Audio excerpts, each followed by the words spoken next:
Welcome, ladies and gentlemen, to the We Are Wrestling Podcast, episode 12.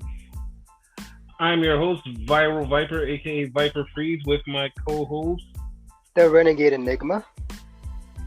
and we are back to do a podcast again today. So Yeah. How are you, buddy? I'm good. Just like you last week, I want to apologize for me last week because I was a little bit off in the beginning and whatnot. Since you was off the week prior, that's my little apology. Whatever. And so to warn you guys, next week we're going to both be off, and the podcast is going to be weird. So We might be off tonight. Now you jinxed it. Now we have to be off. Anyhow. Well, speaking of off, how about WWE getting left in Saudi Arabia? That was off. That was crazy. That was so freaking crazy. That shit was weird. It was the best thing to happen, but it was still the worst thing to happen at the same time. That shit was weird. I mean, as a fan, like, if you don't know what's going on, like in Saudi Arabia and whatever, as a fan, Raw, SmackDown, and all that shit was great. But, for the one that know, it's like, it's kind of fucked up. Yes, it's kind of fucked up. For those of you who don't know, Saudi Arabia almost kidnapped the WWE superstars, allegedly, because there's 1,050,000 rumors going around, and nobody knows what's going on. Rumor one is the fact that they basically just had plane trouble and whatever, engine was fucked up or something like that. That's one of the main ones going around. The other one is Vince and the Prince, or the King? The Prince. The Prince and Vince had some type of argument and whatever, and the Prince basically said, "Fuck that! Most of you not going home," because by this point, the main people, I want to say Bray Wyatt, Roman Reigns, Ric Flair, Hulk Hogan, Vince McMahon himself, they all had their own planes. They jetted out. It was Brock Lesnar, Hulk Hogan, Ric Flair, and Vince that had their own planes, and they left. Okay.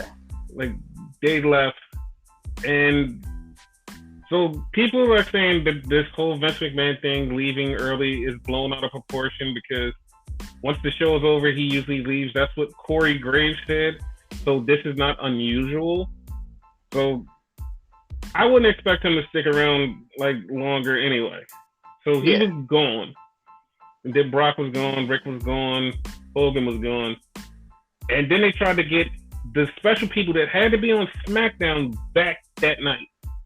Like Bray Wyatt, Roman, New Day, The Revival, Nakamura. All those people were getting flown back. But that plane, even when it got down to, came to the US, it still got stuck and he still couldn't make it. Yeah. I want to say they got stuck in New York or something. They got stuck in Baltimore. Baltimore, yeah. Because the show was in Buffalo. They got stuck in Baltimore somehow, and they couldn't make it there. By the time they landed, they were just seeing the last match on the show. That's how fucked up it was.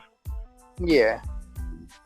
It was crazy. Everybody else, it took them 24 hours to get back. We don't know exactly what's going on. We don't know what happened. There's so many stories out there. And so Corey Graves on his podcast talked about the story. And he said most of these rumors that we've been hearing come from the boys who were on the plane, who were bitching and complaining, and tell them to stop bitching and complaining. I don't like that he said that. I really don't like that he said that. Nah. If we're a team, we go down as a team. You making this story up just to throw everybody under the bus because you're not sure what's going on and you're towing the company line is not cool. That wasn't cool at all, Corey. Everything else about this story, I accept, but then you just throw your friends under the bus. No, not cool. But whatever, that's not for me to judge because I'm not on the plane and I wasn't there, but that's not cool. Because AJ Styles said it wasn't a big deal. It was plain trouble and whatnot. He thinks, mind you, like he's not 100% sure about it himself. No. This was said on his stream on Mixer, because he streams on Mixer. For those of you that don't know. Yes. But that whole situation, a lot of people were a little bit worried because they kept hearing the rumors, but everybody's back safe and sound. And don't you worry about them going back to Saudi Arabia, because they'll be back there 8 more times. Because they signed up to 2027. So they'll keep going till who the hell knows, but they'll keep going. And for those of you thinking, oh, fuck that, the wrestlers should protest and not go. They give you a big fat check, you going. Yeah, fucking right, you're going. Like, that's bullshit. They're gonna go. Yeah, because, like, me and Viper had that conversation and whatnot, and I said I wouldn't go, but he made that point. Like, that's a good point. Put a few more zeros on your check? Yeah, I'm there. Exactly. But that led to one of the best SmackDowns ever. Ever. Invaded SmackDown. Dude, what are your thoughts on that? Oh my God. That's all I can say. Like, oh my God. Like, so much happened on it. Like, my mind is like a whirlwind, so I don't know what happened first. Like, it was the Shayna Baszler thing. It was the Keith Lee and Matt Riddle thing. You know, it was so much on that show. So I'm going to let you do a rundown because, again, my bad memory. I know what happened. I forget the order. But okay. It was an amazing show, you know? It was. So the show opened up with Brock Lesnar and Paul Heyman cutting a promo. And Brock Lesnar, the WWE champion from SmackDown, who is on SmackDown, quit SmackDown and decided to go to Raw. Well, so now he's taking the title to Raw. So that's the thing. Yeah. Whatever. And as he's leaving, Triple H and Shawn Michaels just show up out of nowhere, and everybody's like, "Oh, what the hell is that?" And you just see him with the NXT shirt, and you're like, "Oh, it's an invasion." So the show carried on pretty much as normal until we got to the Bayley-Nikki Cross match, and Bayley beat Nikki Cross, and Sasha Banks was out there with Bayley, and she got attacked by Shayna Baszler, and then Shayna Baszler beat up Bayley. And everybody's like, what the fuck? Where did she come from? What is happening? So, who was it that Sami Zayn? Sami Zayn was talking shit. Yeah. And he bumped into Keith Lee and Matt Riddle. And they decided to destroy him. That motherfucker ran for a while, though. He ran for a good while. He got destroyed. And then The Miz did Miz TV, and he didn't know who his guest was going to be, and his guest was Ciampa. Because originally it was supposed to be Bray Wyatt, the new Universal Champion, by the way. Yes, who was stuck. Who was fucking stuck. So Ciampa came out, and Ciampa beat the shit out of The Miz. Yep. Well, in a match, like different from everything else. It was a match. Mm-hmm. And then right after the match, Daniel Bryan confronts Triple H and Shawn Michaels, and Triple H says, "I'm not going to wrestle you." And Shawn Michaels started taking off his jacket, and everybody popped. So did me. Yeah, see? But Shawn was only hot, and he was only taking off the jacket because he was hot. Which led to Daniel Bryan facing Adam Cole. Baby. Yes. That was the match of the night. Mind you, it was for the NXT title on SmackDown, which in my mind was kind of weird, but it was still awesome. Yes, it was amazing. It was the first time they ever wrestled each other, and the match was just freaking awesome. It's freaking awesome. And by the way, I have to give it up to commentating, which was Renee Young and Pat McAfee and Tom Phillips. Tom Phillips. Yeah. We skipped over a tag team match with Fire and Desire versus Rhea Ripley and Tegan Knox. And in that match, Sonya Deville got thrown at Renee Young and kicked her right in the teeth, and Renee Young was so pissed for like a minute. But before that, right, the match originally, if you remember, was supposed to be them versus, I want to say, Carmella and Dana Brooke? Yes. And they got their ass beat by Bianca Belair. Yes. Like, I swear there was somebody else there, but apparently she beat both their asses. So yeah, she beat both of them, whooped their ass clean. Yeah, so basically that match was canceled, and then that's when Tegan Knox and Rhea Ripley showed up. Yes. That show was just all kinds of awesome. It was just great. This is super fucking great. And me and him, we usually know, like, oh, okay, like, it seemed like it's going to lead into this. It seemed like it's going to lead into that. We had no idea what the fuck was going on. None. Like, none. It was so spontaneous and great that it was just like, wow. Truth be told, I don't think WWE even knew what the hell was going on. No, they just did what the hell. They didn't. Adam Cole said, like, he didn't even know what he was doing until he got there, and it was like 20 minutes into the show, he found out what was going on. Didn't you tell me the Pat McAfee guy, they called him like in the morning?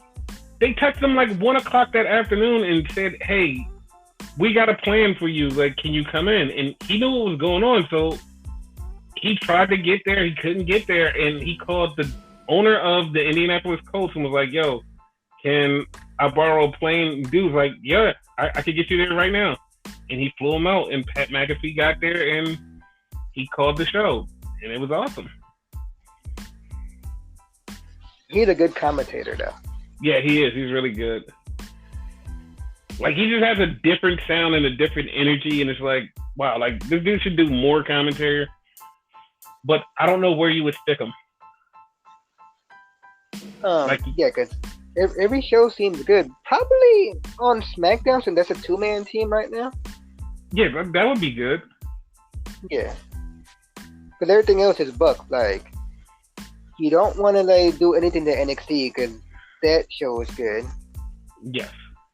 I'm okay with Raw. If you replace anybody, replace the King. Yes, like he has to go. We're gonna get into that in a minute why he has to go, but like, yeah, like that would be the only place he would fit. Yeah. But yeah, like SmackDown, I think will be the best SmackDown ever for a long, long time. Like nothing will be. You know what? I'm not even gonna say next Survivor Series because I don't know if they can top the like spontaneousness that they did with this one. I don't know. True. Oh, and by the way, like, cause like this was mentioned on the show, cause beforehand, like we heard it on Saudi Arabia and whatnot, but it's more so now. Like they actually like confirmed it. It's NXT versus Raw versus SmackDown and whatnot. Yes. So it's two brands against one. Kinda. Because the matches that they have, like, for the most part, they're three ways. Yes. And to be honest, like, just as a whole company, NXT needs to win. Like, there's no way anybody else should win. NXT should win because these are the people you're trying to establish as new upcoming stars. They have to win. Let them win everything and just dominate Raw and SmackDown. Let them win, please. Exactly. Like, do you know how big that would be for NXT to win against both of the bigger shows? And it's like, wow, like they actually put boots to them and kicked their ass. Because like NXT to me has always been like the underground show. It's only the people who have the network, who like are big fans of wrestling that, you know what I mean? Mm-hmm. That watch it. Like it's not as mainstream as Raw or SmackDown, whatever. You know what I mean? So they like I agree with you. They need to win that. You know what I mean? Also, if they win it, they go off on something else. It will make them bigger, more established. More people will know about them, and maybe boost their ratings against AEW and whatnot. Because you know the whole Wednesday Night War thing going. Well, to speak of that, they were only 9,000 away from AEW this week. Like that's how boosted they got just through this whole angle they've been doing. 9,000 away from AEW. It is like razor thin close now. So imagine like how like it would be after they win, if they won. I can guarantee you, probably by Survivor Series, NXT will be AEW. Yeah. But we're jumping ahead. We still have to talk about Raw. Exactly. So, Brock Lesnar came out and said that he wants Rey Mysterio. I don't know why this is a thing, because Rey Mysterio hit him with a chair a couple times, but he wants Rey Mysterio. So he just starts beating up people because he wants Rey Mysterio. And he beats up this random jack off, throws him around, and then just says, I'm going to keep beating people up until I get Rey Mysterio. And then the show just went on. And what else happened? That's right. That's right. Sad Seth Rollins came out. Seth Rollins came out first. And he says, I don't know what to do, and I'm sad. And the internet has bothered me, and people talk bad about me, and I'm sad, and I lost the title, and I need to reinvent myself. So Triple H came out and basically said, hey, you want to reinvent yourself? I got something for you. Why don't you fight Adam Cole? And he winds up fighting Adam Cole. No, first he told him to join him. Oh, that's right. He said, join me. And then Seth said, no, I'll only join you if Rocky has the NXT title. So they made the match. Yeah. And that was for later. And then right after that, Brock came out and tried to kill the King. Like, no, but before that, you skipped over something, right? What did I skip? The OC came out during the whole debacle. That's right. And then the Undisputed Era came out. Yeah. So Undisputed Era ran away from the OC when out of nowhere Donovan Dijak, which I find weird, he's helping out Undisputed Era, but it works out because it's a brand supremacy thing. Yeah. And Damian Priest came out and like all of them beat them up, and then like a bunch of Raw people came up. I don't even know who came out for Raw. So yeah, a bunch of random jackwagons. Exactly. Meanwhile, you have Seth Rollins in the ring, didn't do a damn thing. So as of right now, Seth Rollins can't be trusted by anybody. My opinion. I never trusted him to begin with. Yeah. But yeah, that was a thing. And then Brock Lesnar threatened to kill the King. Legit kill the King. And then Dio Madden stood up. And for the first time, some people didn't know that he was taller than Brock Lesnar. I didn't. You were the some people I was alluding to. I was like, holy shit, he's big. Like, what the fuck? Yeah, dude is big as shit. Yeah. And he got F5. He took it like a champ through the table, which was pretty awesome. And that only left King and Vic Joseph as the two announcers for the rest of the night. Yeah. Kind of wish they would have switched it up like SmackDown did, because at first, before Pat McAfee was there, it was Aiden English. Yes. Yeah. But yeah, then we had... What other match did we have?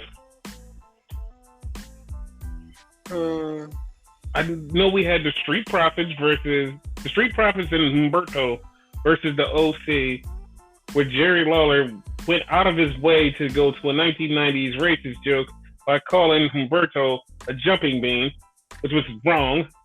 Mexican jumping bean, which was wrong. Like, and people still want him on commentary. Like, come on, man. Like, you're using your old jokes and they're racist and wrong. No, just wrong.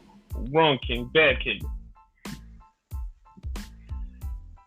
I didn't like the ending to that match. I didn't like the ending to that 6-man because Humberto got pinned by AJ Styles, and he's been pinned by him for the last week 3 times. 3 times. It's like, yo, you just beat the shit out of this guy for no reason. You did the same thing to Cedric Alexander. I was just about to say that. Yeah, and Cedric was on the roll. Yeah, like you just kept beating him. Like, why? Like, and they never get the titles. They just keep getting beat. It's like, what the fuck? This is bullshit. Basically. And they totally dropped the Kevin Owens thing. Like, I thought that was going to go somewhere. Yo, either he's injured or something, because I haven't seen him on TV since that. Yeah. So I don't know what the hell's going on. I'm going to bank on injured. That sounds about right, actually. Like, the Kabuki Warriors had a tag team match against Charlotte Flair and Natty. And Natty beat Asuka. She made her tap. Now, okay, if you've been paying attention, Asuka looked like she was going to be the number 1 contender for Becky. Now she tapped at Natty, which means, why would you even do that now? Vince is back? But, come on, man, like, do better. Like, come on, do better, dude. Like, if you're going to build up the next challenger, it should be... He should do better. But that happened. We also had Cedric Alexander versus Buddy Murphy, which was pretty cool. Yeah, great match. And then they had a backstage promo with Becky Lynch talking about Survivor Series because she's going to be in a 3-way with Shayna Baszler and Bayley. And Charlie was asking her about Shayna, and Shayna all of a sudden just showed up. And they did a back and forth interview sitting in front of each other. And I swear to God, they wasn't in the same room until they stood up and looked each other in the face. Like, I swore they were in 2 totally separate rooms. But no, they were in the same room. They just got along until just the end. I was like, oh, that makes sense. Like, for a 3-hour show, I cannot remember half the stuff that went on. But I can remember the NXT stuff. Yeah, like, I just remember the NXT stuff, but, like, I remember most of what happened on SmackDown. Yeah. I can't remember crap that happened here. Like, the only thing... Mm-hmm. No, I was going to say, honestly, they need to go back to, like, 2 hours. Like, it's too much. It's good money. Okay, if they're not boring us to death, it's okay. But sometimes they just forget what to do. Like, the first hour start off hot, and then, like, in between, like, in the middle of the second hour, they just go, you know what? Fuck it. That's exactly what they do. Just go, fuck it. And the slow drags on. I fucking hate that. But yeah, the last match was Seth Rollins versus Adam Cole. Where's the baby? No, I thought you was gonna do it. No, you. And once again for the title. Yes. And the match ended in a blank because Undisputed Era just showed up.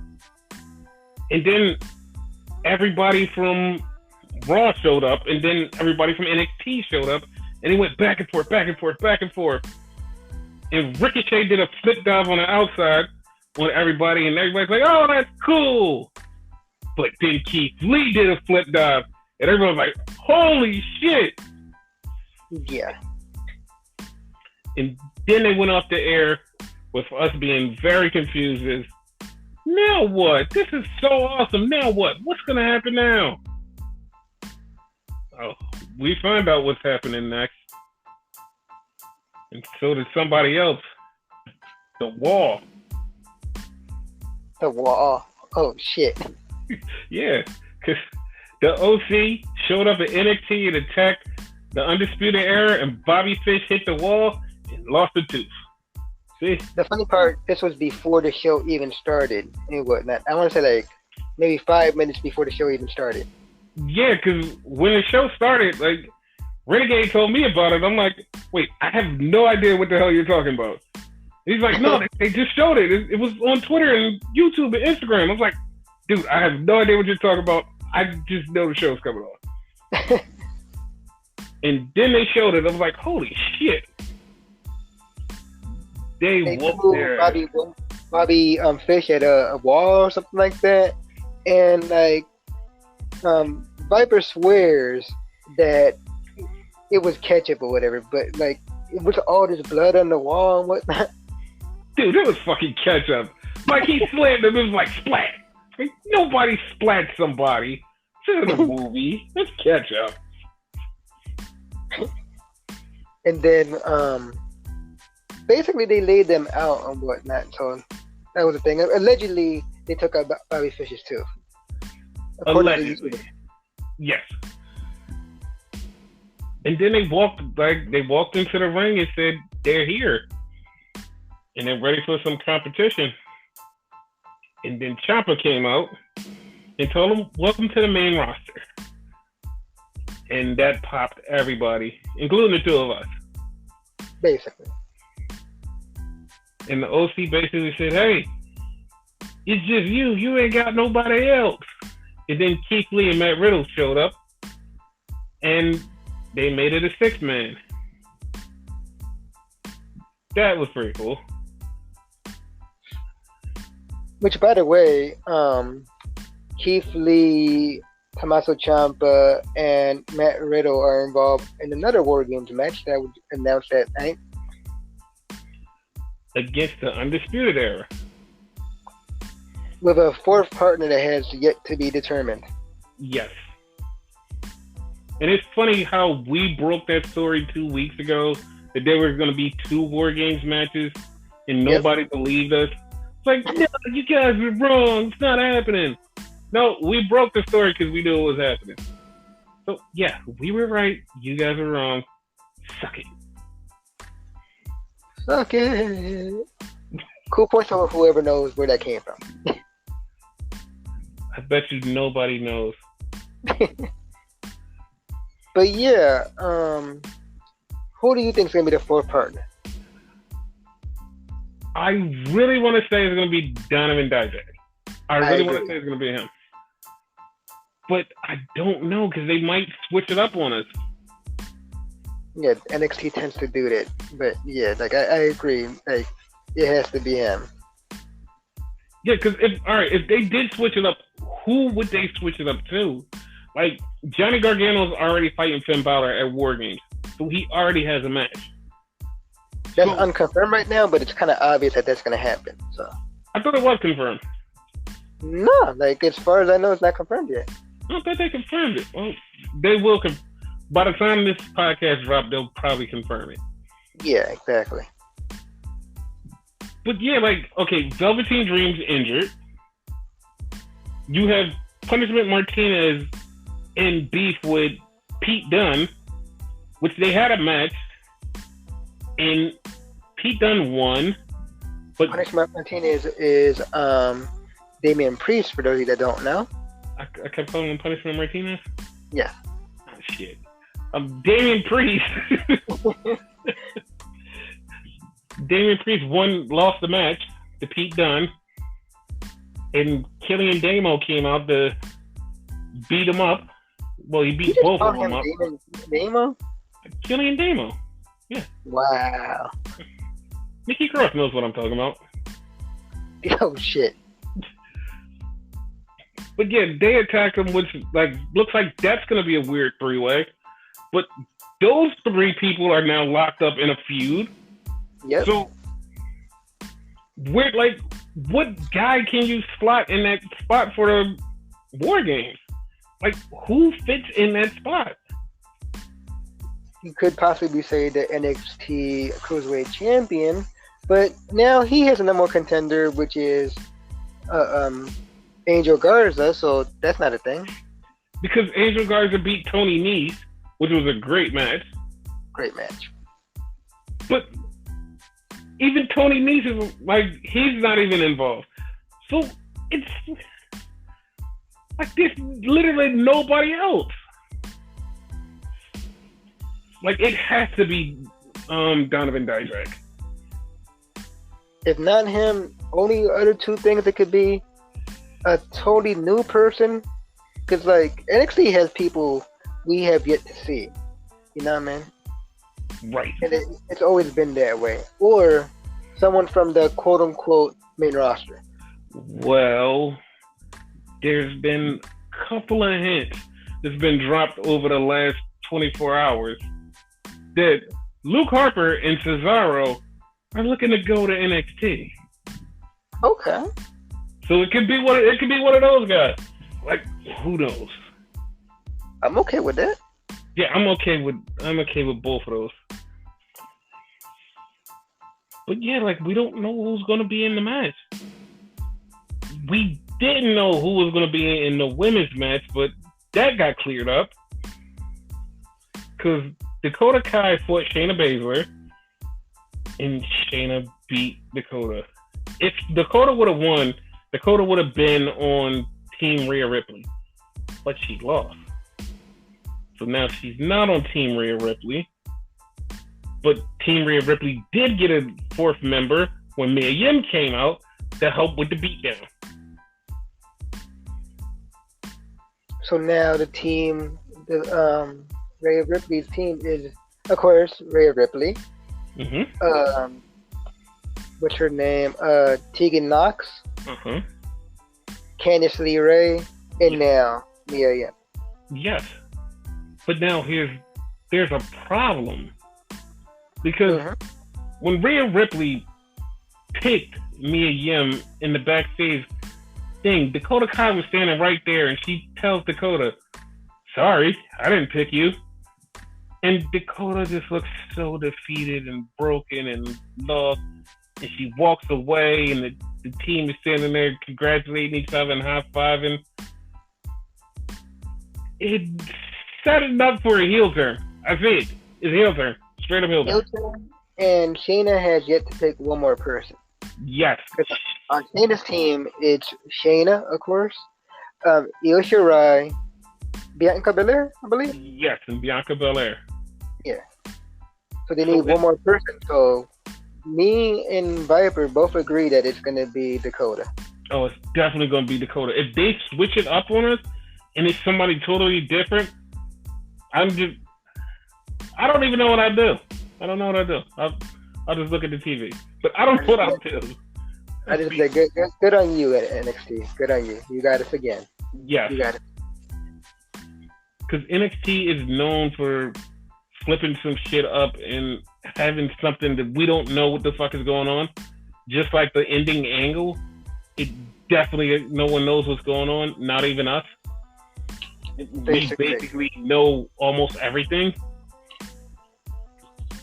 So the last match was a 6-man match between the OC versus Ciampa, Riddle, and Keith Lee. The match never ended, by the way. Like, it just went on a full-on brawl. And then, what happened? Did Finn just walk out and just, like, in the middle of the match and just stop it? Yeah. Like, but Finn stopped the match, and the match just stopped because Finn showed up. And AJ stood in the ring, did the 2-sweet, and Finn did the gunpoint. And then AJ got fucked up by Adam Cole. Baby.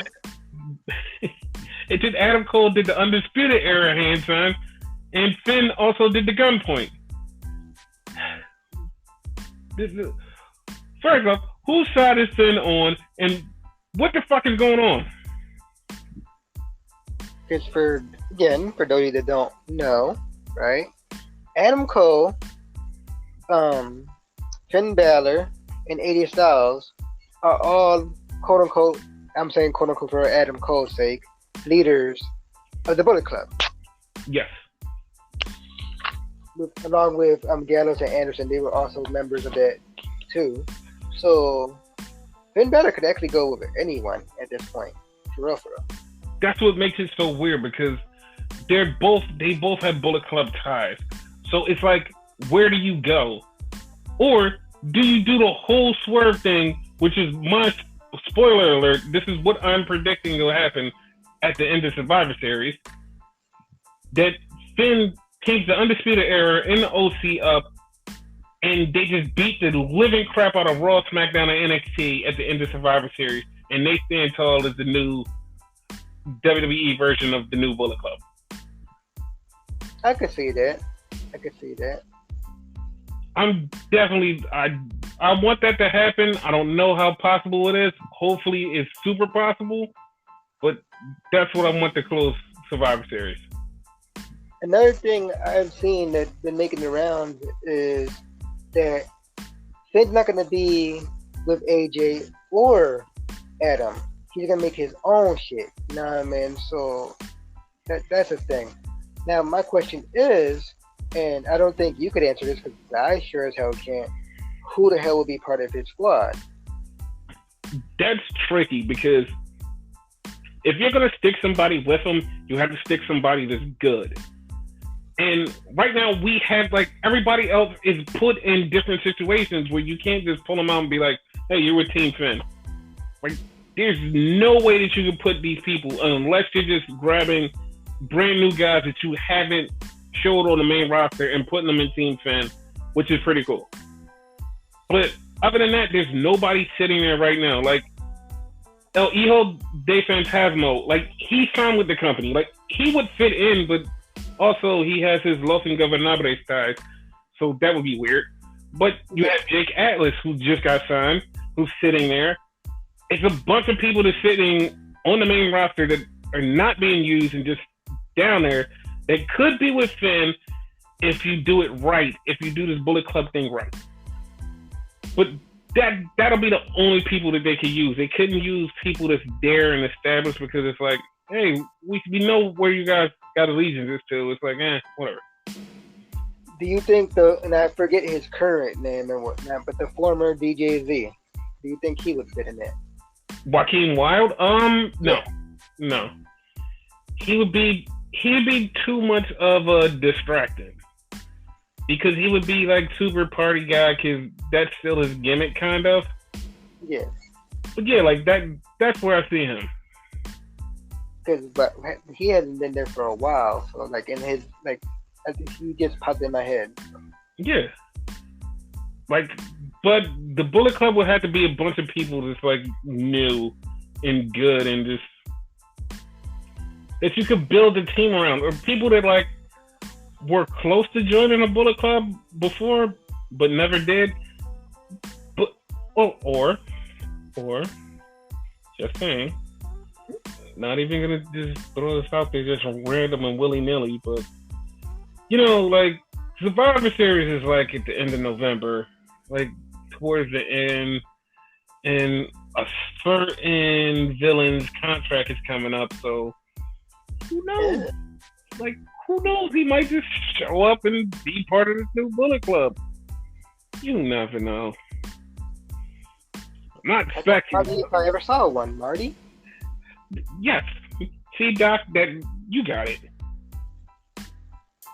By the way, his name is not really Marty. Don't think I put his name out there. For those of you that don't know what I was trying to say. Yes. We were doing the Marty Scurll thing. Just playing off the words. You guys will get it eventually where we don't have to explain. Eventually. Not now. Because he was known as Party Marty in TNA. TNA does bad gimmicks. Oh my god! Don't bring up Party Marty. That was that's sad. I think even he's sad. Like, wow. And he's the villain now. Yes, he's the villain, Marty Scurll. But I digress on that. Your idea of him showing up, that would be so fucking awesome. Yes, it would be. Like that. that would really jumpstart this new Bullet Club, and everybody would be like, "Oh, this is so awesome!" Like that would be real cool. Yeah.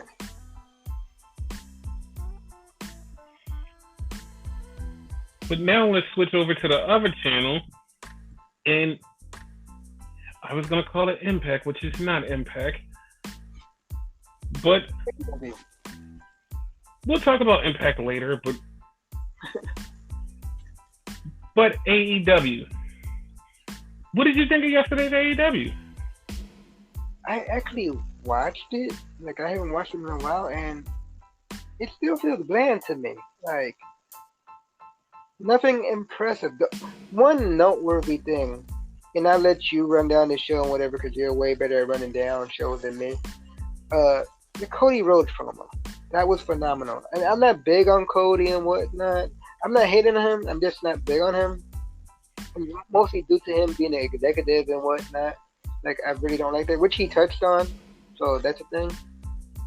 So, but yeah, best part of the show, hands down.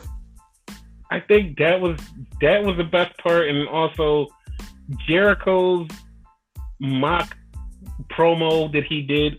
Okay, so for those of you who don't know, Cody did this thing on last week's show where he had this promo when he was talking to his family, and this person and that person was talking about how cool Cody was and how much this title meant to him and all of this.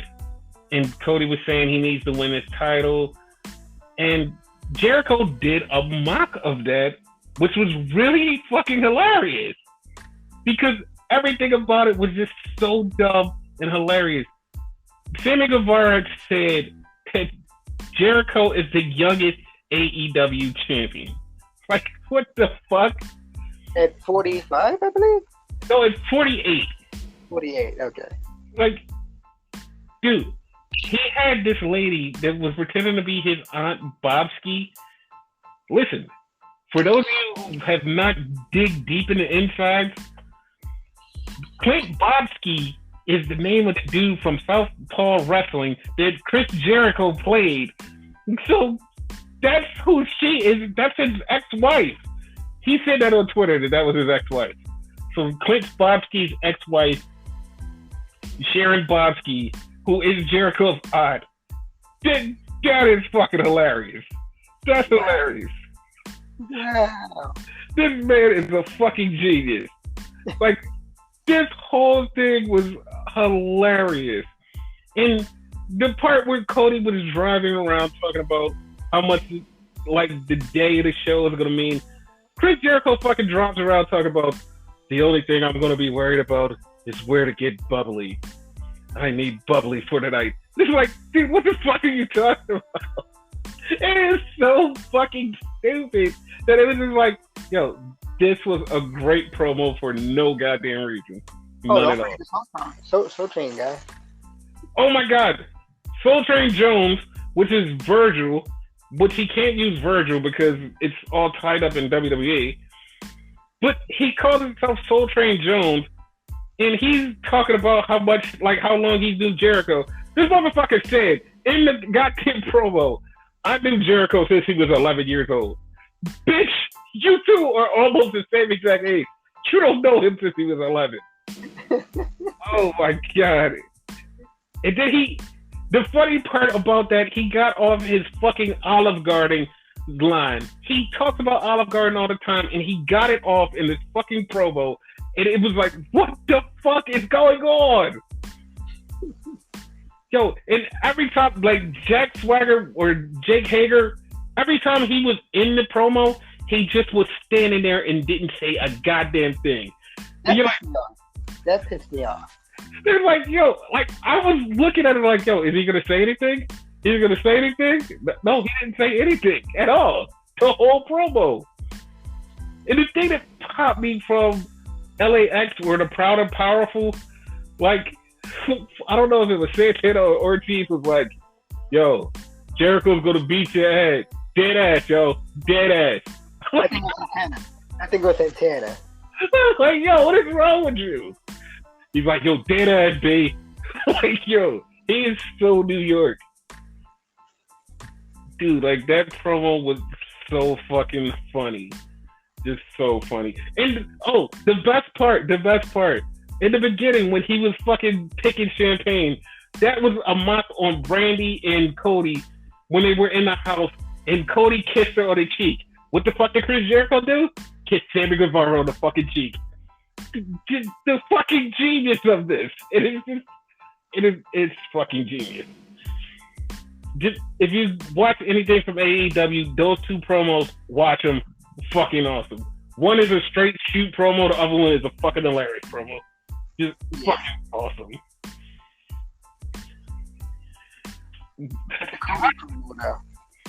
Cody put out a really good promo, and people are comparing it to one of his dad's promo, the one where it's the reach out the hand promo. They're comparing it to that.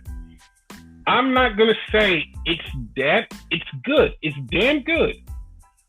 But I have a feeling, just straight up, real feeling, this was not Cody's best promo yet. He's going to have another promo that's going to be better than this one, and everybody's going to be talking. This one was really, it was awesome. It was good. And listening to him, I just felt like this is not even going to be your best promo ever. You're going to come up with a better promo by the end of the year or next year because you have something special and you're going to give another fucking promo that's going to knock it out the park.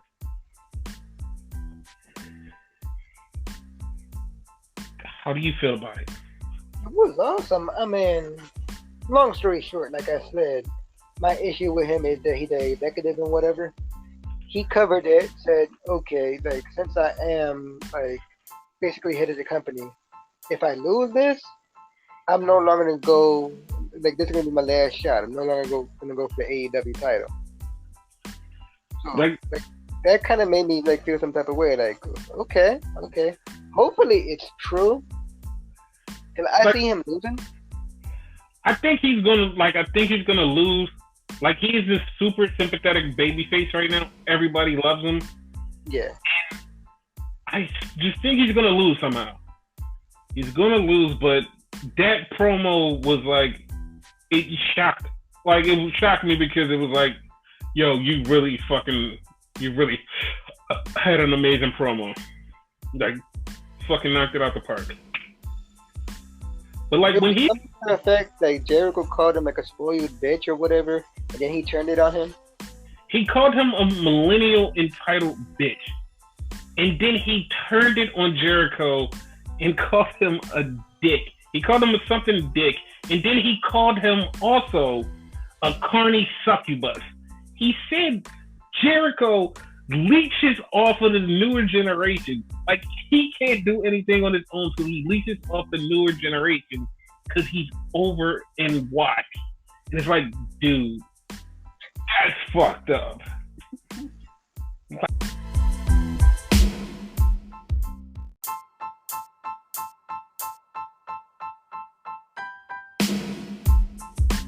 He really put the boots to Jericho in that promo. He even said his fucking book was on Amazon for $3, or you could buy it at a fucking flea market. Dude. Like, Cody was on.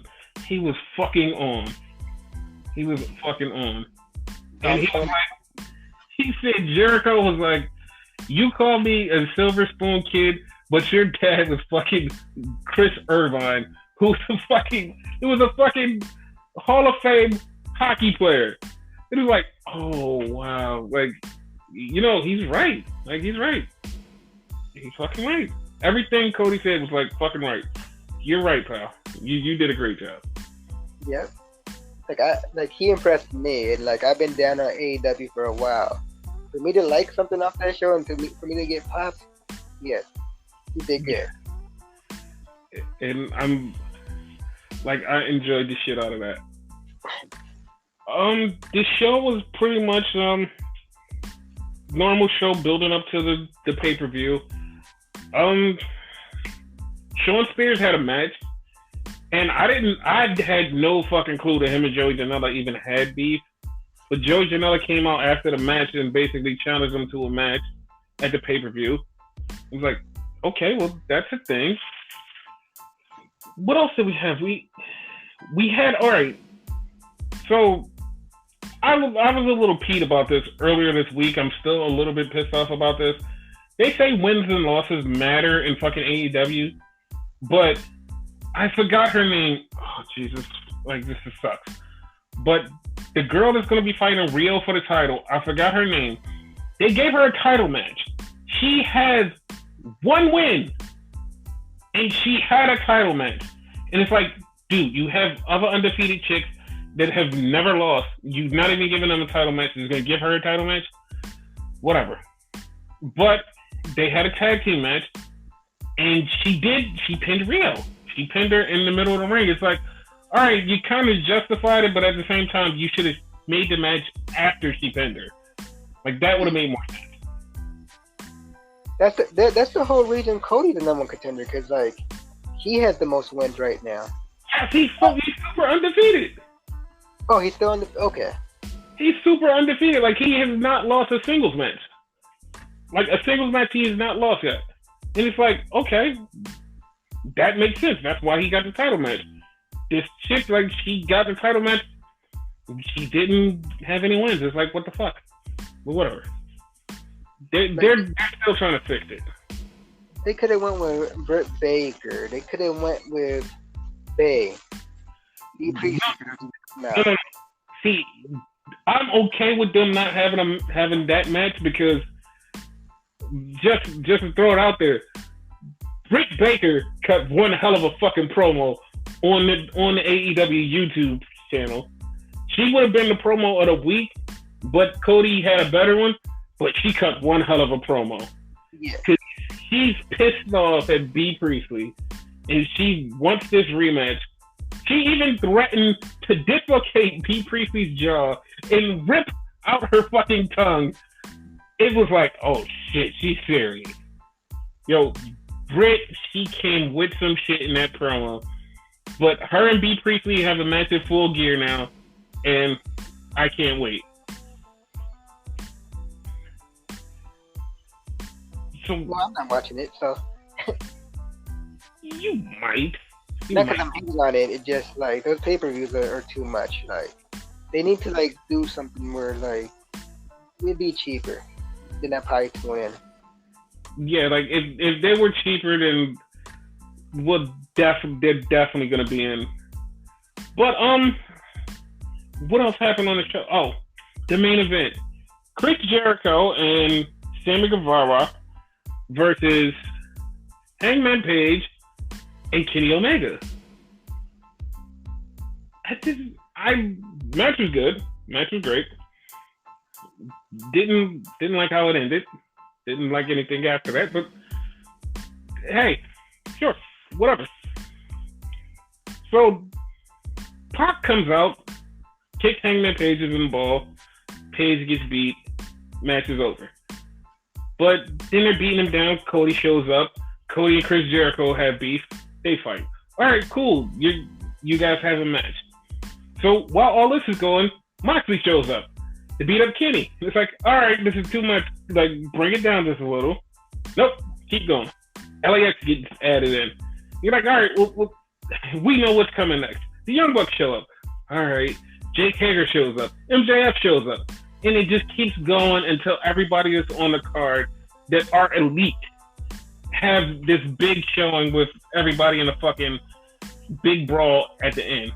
I didn't like it. It was like convoluted or something. Like the biggest issue I had, like, okay, LAX, Ortiz, Santana, Pride and Prejudice, whatever the hell you want to call them, I don't care. They showed up. And fine, they beat up Kenny Omega, right? But they also beat up Moxley, who had nothing to do with nothing. Okay, I want to shoot them some bail, just a little bit. Okay. I think they kicked Moxley's ass because they just thought he was part of the elite. Okay. It's he's a top guy, so they just thought, hey, he's part of the elite. Fuck it.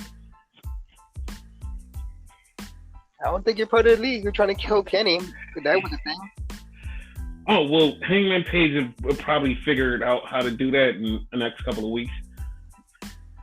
Because I see him turning on the Elite. I see that turning out bad for them. Yeah. But yeah, then like later on in that fucking ending, like for like a split second, Moxley and Kenny teamed up against Santana Ortiz, and they continued to brawl with each other. So I see after this pay-per-view, I see next week Santana Ortiz versus Moxley and Omega. I see them booking that match. I mean, not a horrible match on paper, but due to the current storylines and whatnot, it's kind of like, okay. But it'll be after the pay-per-view, after they killed each other horribly, and they'll just see what happens after that. Yeah. But yeah, we did skip over the tag team scene because the tag team thing was actually weird. So oh yeah. They had the Dark Order versus the Private Party, and Private Party beat Dark Order. The winner would face SCU at the pay-per-view. But I don't know where the fuck this happened because I must have missed it or somebody didn't tell me. So the Lucha Bros are added into the match too, which makes this a triple threat for the tag team title. Yeah, I have no feelings on that. Like I didn't care.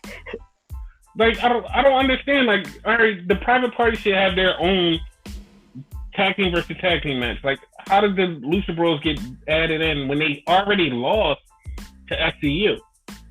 So now you're adding them into this match? Okay, it's like they're trying to do too much. Yeah, it feels like it's just way too much. Like, if it was just a regular tag team match, I'd be like, all right, cool, this is cool. But they added the Lucha Bros, and it's like, okay, what the fuck? So, okay, let's run down the card since we have a little bit of a card.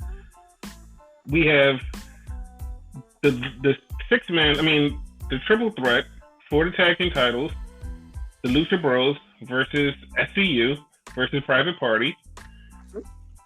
Who do you have coming out as tag team champions? SCU, because they just got it, you know what I mean? Listen, I'm not gonna put anything past AEW because to me which will be really fucking weird and cool at the same time, if Private Party actually walked out with the titles. I mean, they are good. They are good. Yeah, I mean they're good, but not like good as like the best tag team in AEW. But it would be a shock and be like, oh, this is pretty cool. Yeah. And like, if you look at the storyline, it would play into them losing to the Young Bucks earlier, and then they would have to defend the tag team titles against the Young Bucks eventually. Like, that would play into a story.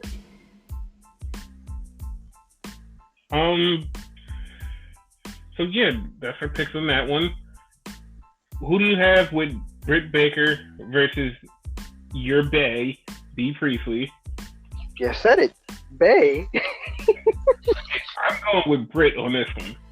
Like, I'm team Bay on this one. Once again, for those that don't know, that is Adam Cole's girlfriend. Girlfriend or wife? Girlfriend. I expect by Christmas they will be engaged. I can see that. Also, we have Joey Janela versus Shawn Spears. Which I believe that should have some type of stipulation and whatnot, because it is Joey Janela after all. Yeah, because Joey Janela's going to do some crazy shit. Yeah. So I'm only going with Shawn Spears because Tully Blanchard is there. That's the only reason. I'm a huge Tully Blanchard fan, so I'm going with Tully Blanchard. That's it. One Horseman, baby. Exactly. Then we have Riho versus the Joshi girl that I forgot her name, and I'm sorry for forgetting her name. But the two of them will have a match for the AEW Women's title. Who do you think is going to win? Riho, because she's Kenny's friend. Yes, she's Kenny's friend. So I know they haven't announced this match just yet, but I do know this match is happening. MJF versus Jake Hager. Who do you have there? MJF is going to get destroyed. I see him losing the match, but I don't see him getting destroyed. But I think he's going to show up later on in the night. Me too. That's why I think he's going to get destroyed. So like you won't expect it later. It makes sense. And then we have the Young Bucks versus Pride and Prejudice, or Proud and Powerful. Proud and Powerful, that's what it is. The Proud and Powerful, which is LAX. Who do you have? Ortiz and Santana. Going back to something you were saying earlier with the tag team title match, right? So, okay, if you said like if Private Party wins, right? They could go in a match against the Young Bucks who beat them before, right? Mm-hmm. Caveat to that in this match.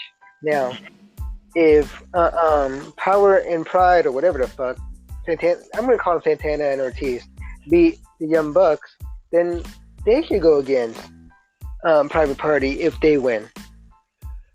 Yes, and just to pull the curtain back, like LAX were there as a tag team, but they were not in the tag team tournament, so they deserve a tag team title shot, period. Yeah. And they are, like, legitimately, if not they're one of the best tag teams in the world. So I'm saying they are the best tag teams in the world. Yeah. That's what I'm saying. If they're not the best, they're one of the best, for sure. So you're going with them winning? Yeah. I'm going with the executives winning for some reason. I just think I'm not going with them because they're better. I'm just going with them because they're the executives. They're exactly what you just said, because they're executives, yeah. And then we have Kenny versus Moxley, which is unsanctioned, which means it doesn't count on nobody's record. It's just there. Which I think is really stupid. Yes, I went on a rant last week about it. I'm not gonna go on a rant this week. I almost did. Luckily you said you did it last week, because I'm totally recorded. So I don't know, because I don't care because it's not counted. I'm just gonna go with Moxley. Same thing, Moxley. Because it doesn't count, so I guess Moxley's gonna win. Yeah, and like the backstory to that, he's kind of upset it doesn't count. So yeah, the fact that he'll win and it doesn't count, you know what I mean, that will fuel his fire even more. In like, it's kind of like a controversy storyline going. So that would like put a fire on it. Yep. And we have Hangman Page versus Pac again, because they're, if I'm not mistaken, they're 1-1. So the rubber match. Yes, this is the rubber match. So this and does it have a stipulation? No stipulation, because the first match didn't technically count because it was over in UK, so it technically didn't count. Okay. So the first match they had was on AEW television, and this is the second match in AEW, but it's still the third match, period. Yeah. So I'm going with Pac just to fuel the Adam Page heel turn. So I'm going with Pac on that one. Okay. For once in this segment, right? Mm-hmm. I'm going the opposite route, right? Okay. I'm going with Hangman and whatnot, due to the same reasons and whatnot. Because I believe he's going to beat Pac, maybe not right now, but eventually become the more contender again and whatnot, right? And become a heel. You know what I mean? How it happens, like, who knows, but it's going to happen again. Okay. And then we have the last match, Cody versus Jericho. And I think we both on the same page that Jericho's winning. Yeah, you're going to have to drink some bubbly. Little bit of the bubbly. Or they could drink beer, not like a bunch of bitches that drink bubbly. Drink beer like men. Yes. Shots fired. For those of you who don't know what I'm talking about, Sami Callihan cut a promo and fired shots at Chris Jericho. Again, I'm not a fan of Sami Callihan, but that was the funniest thing I heard in a while. Yes, it was. And when I heard it, I was like, whoa, like, you guys are taking shots. This is the second time, and like, people aren't paying attention. Impact is taking shots at AEW, and people are not paying attention to this. Like, this is very weird. Like, their intro song says they're better than Dynamite. Like, dude, like in their intro song, it's a line in there that says better than Dynamite, and it's like, okay. And the Rob Van Dam thing, the Sami Callihan thing now, like, it's a bunch of little subliminal shots at AEW. Yeah. And to be 100% honest, they can literally now take super shots at them because they did 1 million views on Tuesday and AEW did 800,000. Okay. Impact on that. Yes, which is very weird that Impact is doing way better than AEW. But, man, this is... Like, once this gets off the ground, this whole beef gets off the ground for real, I actually want to see where it's going to go. And it's funny because I don't think AEW is not even looking at Impact as competition, but Impact is literally on their heels telling them, listen, we can take you guys down. And to be honest, like, both products are really good, so... Any given day, it could be either one of the shows taking each other down. Yeah. But yeah, that's right. I forgot to mention it. It started. The journey to Tessa's championship has started. So Tessa has started going through OVE. She's going through her first member of OVE this week. So it's starting. You predicted that, basically. Yes, I did. It's going to be awesome when she wins the title. Yeah. But before we go into the next thing, though, right? Mm-hmm. That whole, like, I don't know. What? Like, the show, like, I don't like the build to the pay-per-view, you know what I mean? Yeah, it was a different vibe, and to be honest, I like their regular vibe for a build to the pay-per-view just off of their YouTube stuff. Them want to show build to a pay-per-view isn't the taste for me. I'm not really a fan of this. Cause like when they used to build to the pay-per-view just off of their YouTube stuff and cutting promos and like stuff like that, it was awesome. Yeah. I don't know why. It just feels off. It feels a little off. Basically. That's all I really wanted to say about that. Like, I guess that eventually they're going to get better on the build to pay-per-views, but this is just the beginning. Yeah. So I'm going to give them a pass, but I'm still also going to be a little bit critical because I do want you guys to do better. Even though you have a huge fan base that no matter what you guys do, it'll be popular, but I still want you guys to do better. Yeah. I want all wrestling to do better. Like, I don't hate on, like, no wrestling, to be honest with you. No, I understand, but I still just put it out there, like, still want you guys to do better. Yeah, yeah. Like I said, Cody was the best part. Yeah, he was. See, I could be nice to AEW. And I didn't have to ask you post-production. But yeah, Impact. Seeing the fact that's one of the ones I didn't watch. No, just the Tessa thing. That's all I wanted to touch on from Impact.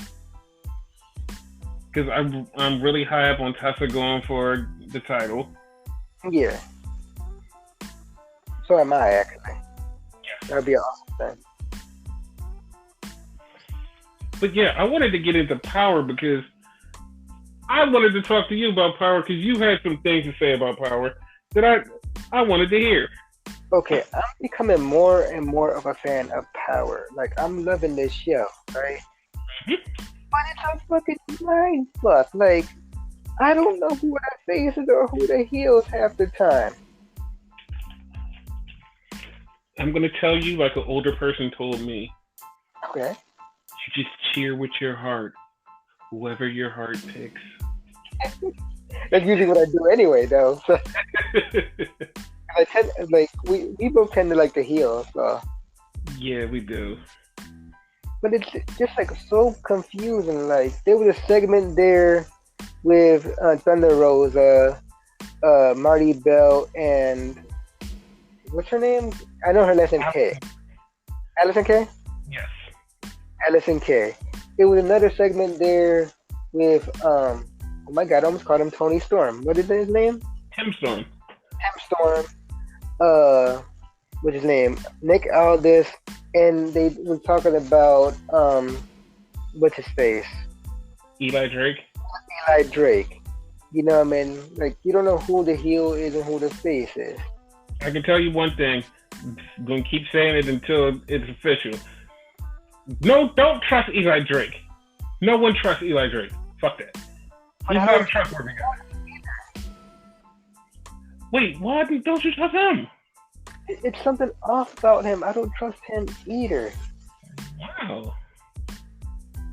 And then, like, we're gonna go into this show and just like certain aspects, like who to trust and who not to trust.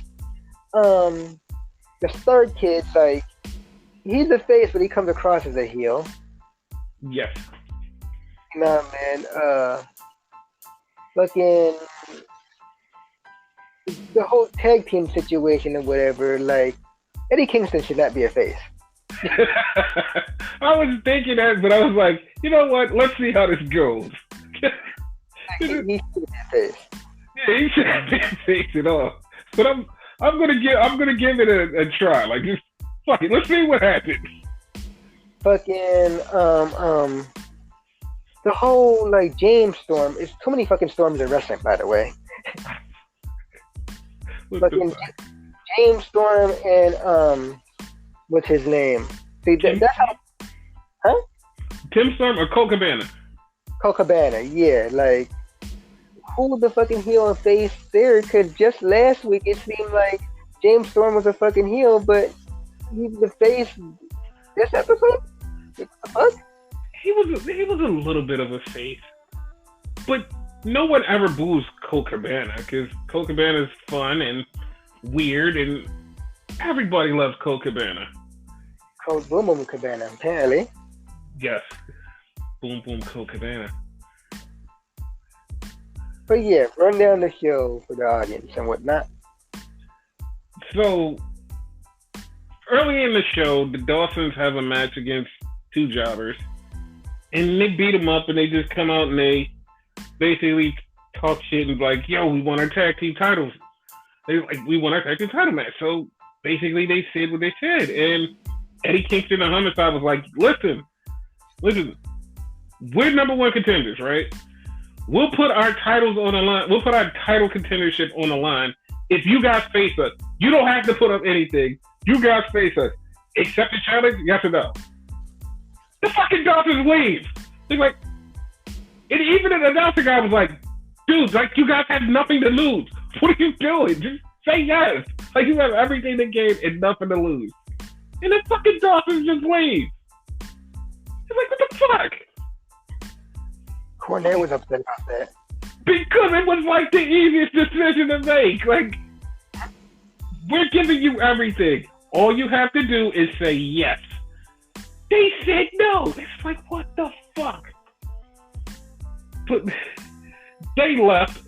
So, Austin, Aaron Stevens, I got him confused with Ace Austin. I mean, Austin Idol, who is still trying to sell us stuff, and I wish Austin Idol would stop, old man. Stop trying to sell us stuff. But yeah, Aaron Stevens comes out and he cuts a promo because him and Ricky Starks had a match last week, and he lost to Ricky Starks. So He challenges Ricky Starks to a 2 out of 3 falls match. Literally. The match is starting. Ricky Starks still has on his fucking bandana and his fucking jewelry. He rolls up Aaron Stevens for a 1-2-3 in the first fall. And it's like, the fuck? He picked him so quick, and then he got up and still started taking off his shit. And it's like, oh my god, this fucking kid. The one little thing I liked about apparently their 2 out of 3 fall matches, once you get the fall, they give you like a 30-second break. That is so old school. So yeah. Old school. It's just amazing. So old school. And then, like, they get back into the match, and Ricky Starks is beating Aaron Stevens' ass. He's punching him in the corner. Fucking Ricky Starks start quoting Shakespeare. Fucking Shakespeare while he's punching him. The first thing popped in my head was like, yo, that's some shit The Rock would do. Yeah. Like, this kid just has something. It's something, I don't know what it is, but this kid has fucking something. Like, it was fucking awesome. And then he winds up beating Aaron Stevens. It's like, dude, like, you just got beat 2 falls back to back. Like, the fuck? Like, the fuck? Like, that, like, I like that feud. The feud is fun. Yeah.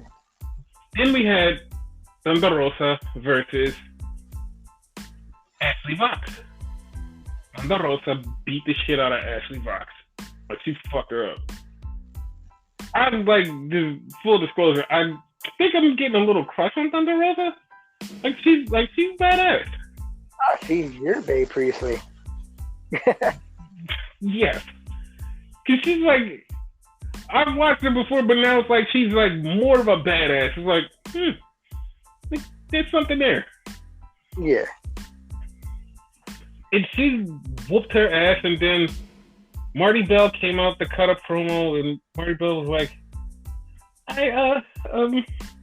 we're friends, but I don't know what's going on. And Allison Kay comes out and was like, dude, like, are you with her or not? And I'm not. And then Thunder Rosa beats her up, and then Marty Bell joins in, and they both beating the shit out of Allison Kay. It's like, oh shit. And it threw me because Allison seemed like she was a heel for the longest. I kind of thought that a little bit too in the beginning. Was like, oh, she's a heel, but then like she had cut a promo where she like gave both of the 2 people in the ring props, and was like, oh, you're not a heel. You're just like a dick face. Got it. Dick face. Yeah, like she's like one of those faces. It's like, you know that she could be a heel, but she's not. It's like, oh, you're a dick. Like The Rock. Yeah. But then we had did we have a match before the Dawson's match? The second Dawson's match. I forget the order, so I'll leave that up to you. I don't remember, but the Dawsons did accept Homicide and Eddie Kingston's match. And they had the match for the number 1 contendership, which it didn't end because the fucking wild card showed up out of nowhere. I'm tired of tag teams jumping in and fucking up shit. And then the Rock and Roll Express showed up. Like, that's expected because we mentioned that months ago on the pod. But yeah. Had we not known that, like, it would feel so random, though. Dude, you know why it would feel super random? Because they were just on fucking AEW last week. Yeah, that's exactly why. It would feel so weird. But yeah, like, they showed up to help Eddie Kingston and Homicide, which that's gonna lead into something. Don't know what it is. It's gonna lead into something. But yeah, that was Power. Good show. Very good show. Oh, jumped over the segment I was talking about. Tim Storm, I believe it was before the show started because there was no studio audience there and whatnot. He was having an interview, and it seemed like he was alluding to quitting again. Yeah, And Nick Aldis showed up and was like telling him, like, dude, don't quit. You know what I mean? I got your back. Yeah, you could come back from this and whatnot. You know, I'm paraphrasing this more or less what he said, y'all. And he told him, don't trust Eli Drake. he read my Twitter, by the way. Which throws me off because, like, okay, what do you get to gain from this? You know what I mean? So, while you don't trust Eli Drake, I don't trust Nick Aldis. Yeah, he seems to have too much to do with Tim Storm for no reason. Both of them now. Yeah. No. I know why Eli has something to do with it. Because he's trying to get at Nick Aldis. He's using this to get to Nick Aldis. That's what that is. Speaking of Eli Drake, he was in the main event. Wait, he was in the main event? Who was in the main event with him? It was James Storm versus Boom Boom. He was in the corner. He was in the main event. Yeah, he was in James Storm's corner. And Colt Cabana won the match, won the title that he did not lose, by the way. Because backstory is, Colt Cabana was the first North American champion. Colt Cabana got injured, and they had to put the title on somebody, so they put it on James Storm. James Storm has been a champion since, and Colt never actually lost the title.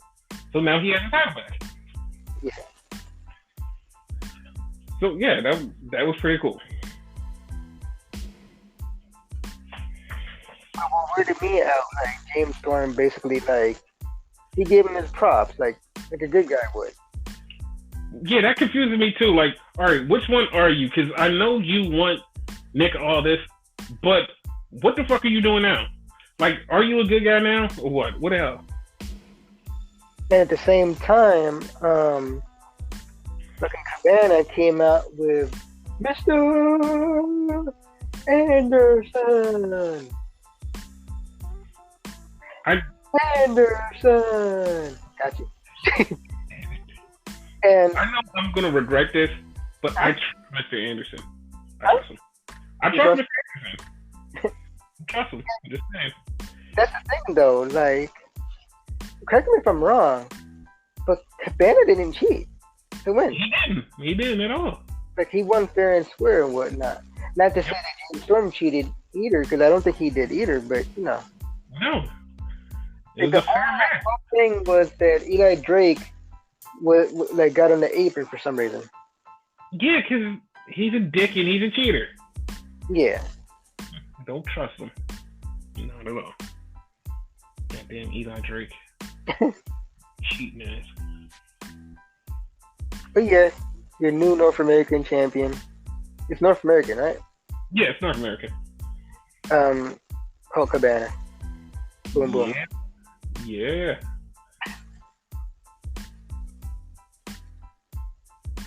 So we're gonna get into a little New Japan news for people who do follow New Japan. So Chris Jericho challenged Tanahashi for Wrestle Kingdom, which, if you've been paying attention, you knew this was coming. So he made it official. He challenged Tanahashi to Wrestle Kingdom January 5th, the second day of Wrestle Kingdom this year. And also, Hiromu Takahashi's back, which was fucking awesome. It was amazing. He's back from breaking his neck a year ago. He's back home. He's wrestling. And everybody, he literally said, everybody wants me to work safe. Everybody wants me to be normal. And then he fucking ran all around the fucking arena, jumping into barricades, jumping off his shit, fucking did a bridge on his neck, and it's like, God damn, he's actually back. And he challenged Will Ospreay for the junior title at Wrestle Kingdom, which is going to be a fucking amazing match. Wrestle Kingdom is coming January 4th and 5th, which is my wrestling Christmas. I'm so excited. Kind of want to see just that one match, to be honest with you. Hey, it's going to be fucking awesome. Yeah. Like, I literally, just with the press conferences and stuff, I have a feeling in my heart, and this is a weird feeling, and I only get it around this time. It feels like Christmas is coming, like real life, regular Christmas for grown ups. It feels like this special, magical time in wrestling, and my heart just like gets so happy knowing that this time is coming, and this show is going to be here, and it's going to be amazing. And this year is 2 days, which I'm just so excited. It's just the best thing ever. Like fucking coming back, and like maybe possibly Shibata coming back. He's coming back. He's coming back because they shot an angle at the end of the fucking show where Shibata got thrown into the guardrail 3 times and drop kicked. Oh, he's fucking coming back. It's happening. It's happening, sweetheart. Okay. Also, on to the New Japan news. Speaking of, since this whole thing has been about promos, Jay White cut a promo because Will Ospreay cut a promo, but his promo was in response to Will Ospreay. So Will Ospreay's promo, when he was doing a promo with the press conference about the whole Hiromu thing, he was talking about how he wrestled all this year. He wrestled in every show, and he did this and he did that, and he's busting his ass, and like people aren't on his level. So Jay White responded, was like, dude, like, you've been in every tournament, you've lost, you haven't won, you fought me in the anniversary show, you lost, you're complaining, you're bitching and moaning about all of these fucking shows you've been in. He's like, just don't fucking take them. Like, he literally said, just don't fucking take them. If you don't want the opportunity, don't fucking take them. And it was like, dude, like, that was a shoot. Like, he really cut a promo on Ospreay doing everything this year. Like, wow. Like, and he, like, they're not even in the same, like, weight division. Like, Jay White's in the main event, and Ospreay's in, like, the junior main event. Like, they're not even right now on the same level. It's like, wow. Like, he didn't have to cut him so deep, though. That has to be interesting eventually. It probably will when Will steps up to the heavyweight after he loses to Hiromu, because I believe he's going to lose to Hiromu. Yeah. I think that Will's going to step up to heavyweight, and him and Jay are going to have a feud eventually, but at the same time, it's like, you're going to go against Jay, and Jay is a really cunning, smart, technical, savvy person. Will has great moves. Will is great in the ring. Probably wrestler of the year. But it's something sick, sadistic, twisted, and technologically about Jay White that it's going to be hard for Will to just go in there, do all his regular moves, and fucking win. When he fought him earlier this year, Jay White literally let him get his shit off, and Jay dissected him and beat him and won the match. It was like, Jesus, like, Jay is really good. Like, Jay probably would be my number 3 pick for the rest of the year after Will Ospreay. But I digress. So yeah, like it probably will lead into something. Hopefully. I'm not like, I love New Japan, but like, yeah, I don't follow it like that, but I love New Japan. Yeah, that's my favorite promotion above all the other promotions. Favorite promotion. Yeah, it's literally my favorite. But now on to my third favorite promotion, WWE. And I know you're like, wait, what's your second favorite promotion? NXT. Caveat. Gotcha. Yeah, so let's talk about Survivor Series lineup. So far we have Rey Mysterio versus Brock Lesnar. Which I feel is botched, but whatever. Also, I feel like we botched because we mentioned Raw and we totally skipped over this part. Mm-hmm. Like, we totally skipped over, like, it wasn't bad, but like it was totally forgettable because we totally forgot about it. But Rey Mysterio attacked Brock Lesnar with a lead pipe on Raw. So that's the thing that led into this match. And it's like, okay, this is Survivor Series where it's supposed to be Raw, SmackDown versus NXT. Or Raw, SmackDown, and NXT versus each other. Like, this one-on-one match shouldn't happen right now.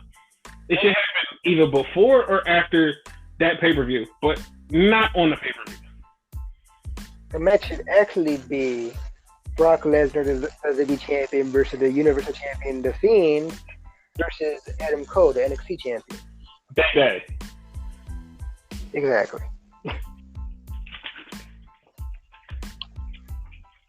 Like, okay. I heard something, just a little something. Like, well, actually, two somethings. I heard that we might be getting a rematch from Monday, Seth Rollins versus Adam Cole, which out of the two Adam Cole matches that he had on Raw and SmackDown was the worst because it was nowhere close to the one he had with Bryan. But I hear that Seth Rollins and Adam Cole are going to have a match at Survivor Series. That's what I'm hearing. The other rumor is it's going to be a three-way with him and Daniel Bryan and Adam Cole. I'm okay with that. Yeah, I'm okay with the second one. I'm not okay with the first one. Yeah. But yeah, that's the rumors. Hopefully it's true. Hopefully. Right now, we have 3 matches, so that's 1 minute.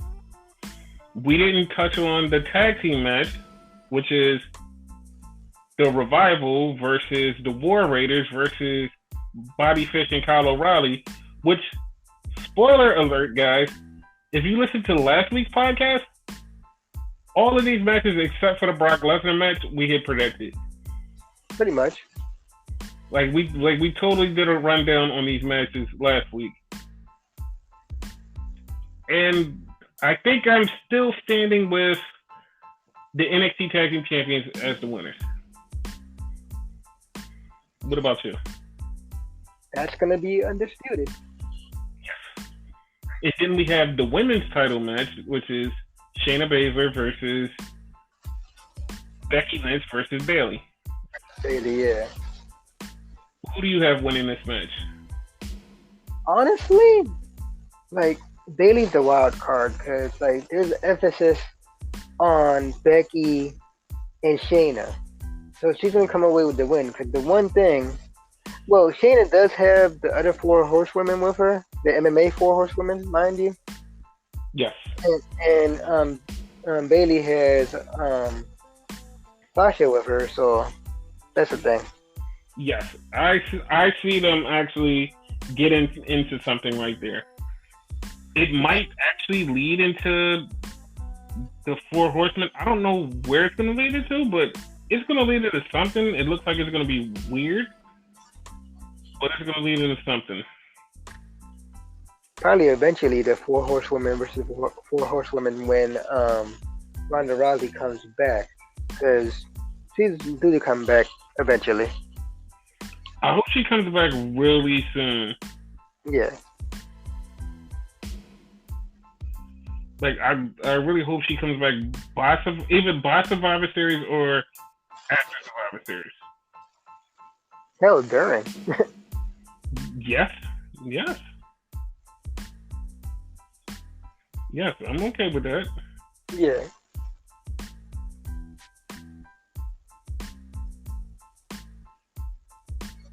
But yeah, that's it. I don't know why I took a pause there. Don't judge me, people. That was the week in wrestling. I was gonna ask you that, but you said it. Pretty much. That's all I could really remember. Yeah. Not a bad week at all. Not a bad. It was actually a pretty damn good week. Oh, caveat for those of you that are wondering why we haven't covered MLW, which we normally do. Um, I don't know about Viper, but I have yet to watch it because they have the pre-show for their pay-per-view super fight. I want to watch both episodes back to back, the pre-show and the actual pay-per-view. So that's the thing. Yes. Here, so I watched the pre-show. I did not watch the pay-per-view because I literally forgot to order it, and I didn't do it, and that was on me. But I heard the pay-per-view was really, really good, and MLW did show up and show out, and they surprised a lot of people. Okay. And I just didn't like one thing that happened, and it was the beautiful, talented Selena De La Renta got put through a table by LA Park, and I'm sad. On purpose? It was an accident. Oh, say. Jacob Fatu moved out the way, and she got hit. Got you. I was about to fucking say, like, she joined Contra? No. That would have been awesome if she joined Contra. Yeah. Contra. Because that would have fucked everybody up. It fucked me up when you said she got put through a table. That's the first place I went. Like, what the hell? No. It was just an accident. Yeah. Yes. But that's pretty much the only thing we probably missed this week. That was the only thing. Yeah. So before we get out of here, I still have a random question, and this is going to be just for us and for the listeners. Who do you think is going to show up tomorrow on SmackDown from NXT? Adam Cole, obviously, with like the rest of the Undisputed Era. Like, that seems to be a constant, you know? Yes. Let me see. Rhea Ripley? Because, like, she wasn't there last Friday. No, she was there last Friday. She wasn't there on Monday. Oh, okay. Like, yeah, I expect some women to show up because, like, there's a match already in place that's Sasha versus Nikki Cross, which, like, it's a random match. Like, and it's just, like, too random. Like, it has no value. There's nothing behind it. It's too obvious. It's like a bait match. It's like you're putting this match out there for NXT. Like, go ahead. This is for you guys to interfere in. Here it goes.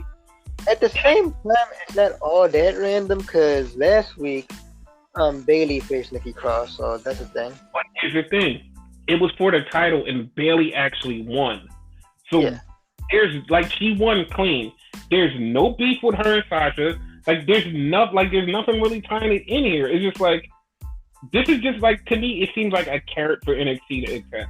It seems like if NXT doesn't attack in that match, I will be surprised. I will be fucking shocked.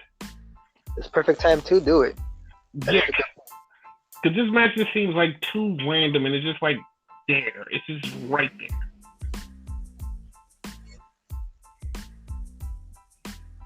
Like, they're going to be in the UK, which is always weird. They're going to be there for a little while. Oh, I didn't know that. Now that you said that, right? I have one for you. No. Oh, Walter. Yeah, I thought you meant somebody else that surprisingly tweeted out of nowhere for no reason. Who? So I'm scrolling through the timeline, and Tony Storm goes, "Where is Tony Storm?" I don't know. I was asking the same question. Like, wait, why did you just randomly just tweet about yourself and ask yourself, where have you been? I was like, she's getting quote unquote called up anyway, so she's not really an NXT person per se, you know? Or caveat, he did get called up from NXT UK to NXT regular. Yeah, that's a thing. Yeah, I mean, So she can legitimately show up on Team NXT, no matter what NXT she's part of, because NXT UK is, for all intents and purposes, NXT. Yes, it is. You know what I mean? So that's why I say Walter could show up. Hell, the grizzled young veterans could show up. I like them, and I hope they show up. Because, you know, they're no longer tag team champions, so that's a thing. Yes, I hope they show up. Or Gallus, for that matter, since they're the Echo tag team champions. Whoa! Yeah. Yep, those guys. Yep. Like, them being in UK, like, that could set off a lot. So. Yes. And I'm expecting some weird NXT things to happen. Yeah. Imperium, like, Walter probably won't come along. And them beating up a bunch of people will be fucking awesome. Yeah.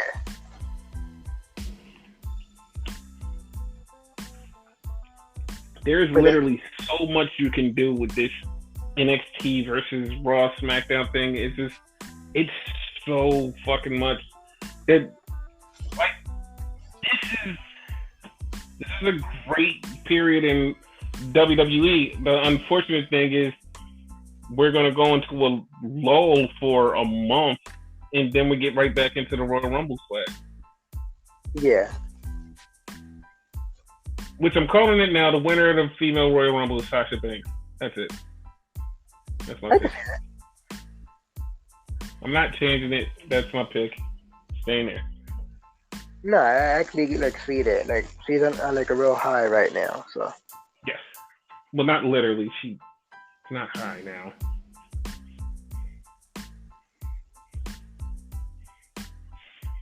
But yeah, that's the week in wrestling, and